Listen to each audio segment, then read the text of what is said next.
You, Tonya. I, Tonya. He, she, me, Tonya. So, going into this movie, I thought it was just going to be about figure skating because I didn't really know who Tonya Harding was or what she was known for. Yeah, turns out she's known for way more than figure skating. The movie starts all the way back when Tonya Harding was just 4 years old, and it follows her life as she rises to the top of figure skating and then becomes one of the most hated people in America. Basically, there was a huge scandal in 1994 where Tonya Harding was connected to a knee injury of Nancy Kerrigan, who was a fellow US Olympic skater and her supposed rival. And the interesting thing about this movie is it uses figure skating as almost this sort of backdrop to explore a bunch of different other topics, many of which are done in a way that addresses a certain issue with both respect and indifference. Odd combination, I know.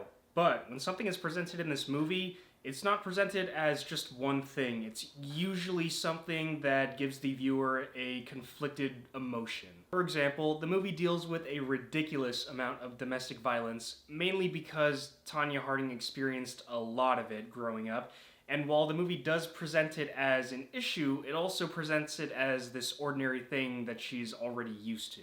Which makes sense because from the very start, we see just how cruel and abusive her mother is. Like, her mother is the epitome of tiger parenting. There are multiple times when she pushes Tonya past her breaking point, literally, like she actually physically injures her, and then she gets to live vicariously through all of her achievements. She's just this sort of standoffish, I do what I want and I don't care what other people think kind of person.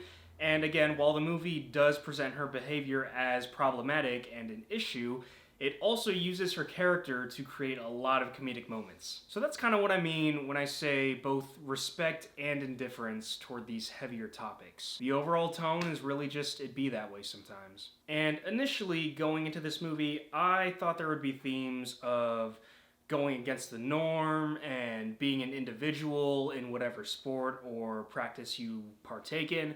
But as I got to the end of the movie, I sort of realized a lot of the themes dealt with more of endurance and you being a product of your environment or you playing the hand that you're dealt. Because as the movie goes on to show the harsh realities of fame, it deals with it in the same way that it dealt with domestic violence. Just absolutely cruel and unforgiving, but also sometimes just a hard truth that has to be accepted. And I'm not saying like domestic violence is an okay thing to do. It's more like when that is your reality and your situation, acceptance is just another tool. Because domestic violence is very messed up.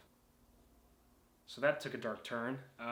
Anyway, moving on. I thought this movie had a really cool way of telling its own story. So it was set up documentary style, and each actor would be playing their character being interviewed, and they would individually tell their side of a certain event that took place. And then what they would say and how they would say it would affect the narrative that would be on the screen at the time. So, stylistically, you would have a character talking about an event from their perspective, and then the movie would take you into the event that they were talking about.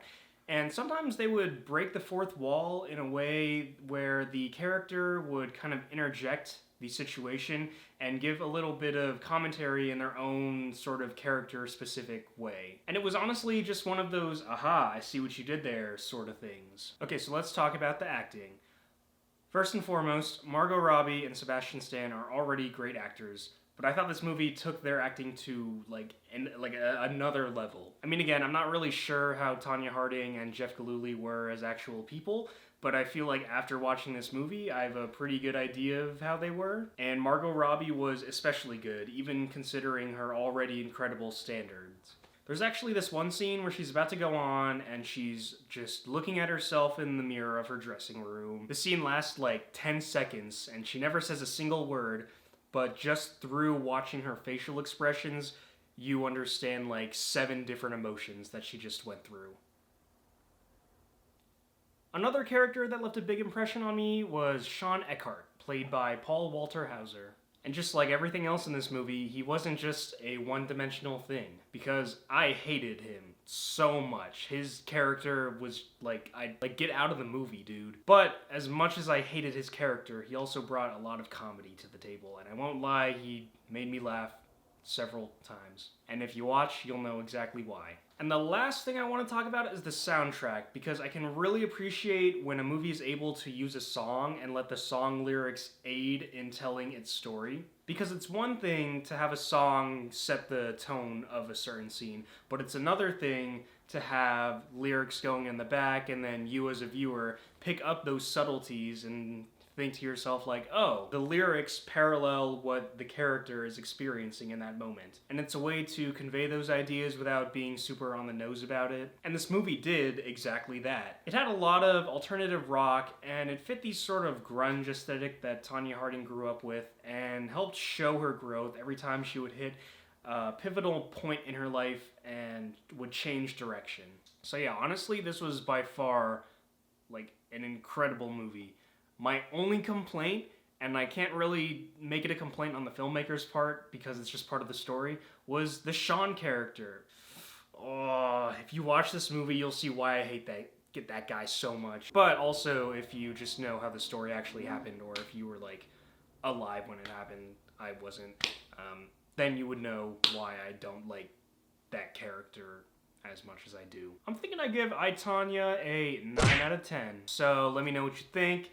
Agree, disagree, whatever, later.